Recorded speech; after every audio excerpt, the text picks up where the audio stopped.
Hello la famille, je vous aime tellement, que la paix du Seigneur soit avec vous. C'est votre humble serviteur, les Templiers de sa génération. Je viens aujourd'hui pour sonner, pour tirer la sonnette d'alarme et aussi avertir et nous dire qu'en République démocratique du Congo, à l'est, précisément dans la ville de Bukavu, je suis en train de constater depuis un moment la prolifération sur les réseaux sociaux des discours d'incitation à la haine. Et je vous dis, mesdames, messieurs, si rien n'est pris comme mesure, nous risquons d'insister à la longue. Je ne le prie pas que ça arrive. Je demande que ça n'arrive pas. Je prie le bon Dieu que cela n'ait pas lieu.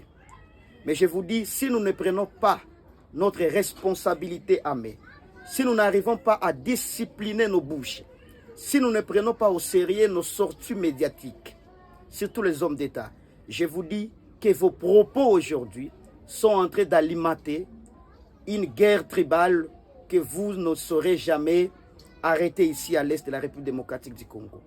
Je parle ici à M. Emebo Djisangara.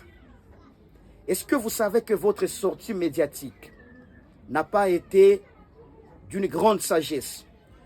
Votre discours a été teint de beaucoup d'insuffisances de l'art oratoire. Et vous avez sémé dans le cœur des gens une haine tribale notoire.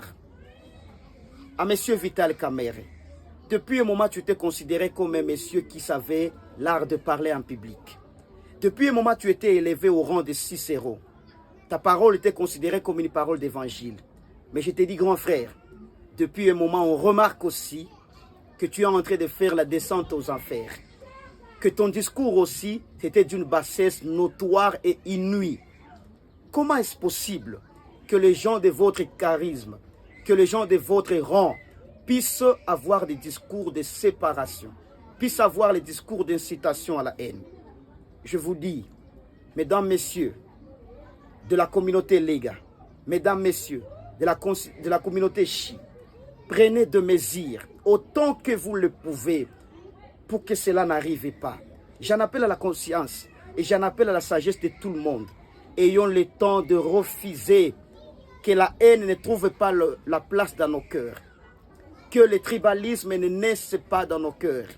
Ayons le temps de refuser cela. Mesdames, messieurs, je vous prie de bannir cela de notre culture, de bannir cela de nos traditions, de bannir cela de notre manière de vivre. Et que la paix du Seigneur règne toujours au milieu de nous. Merci beaucoup.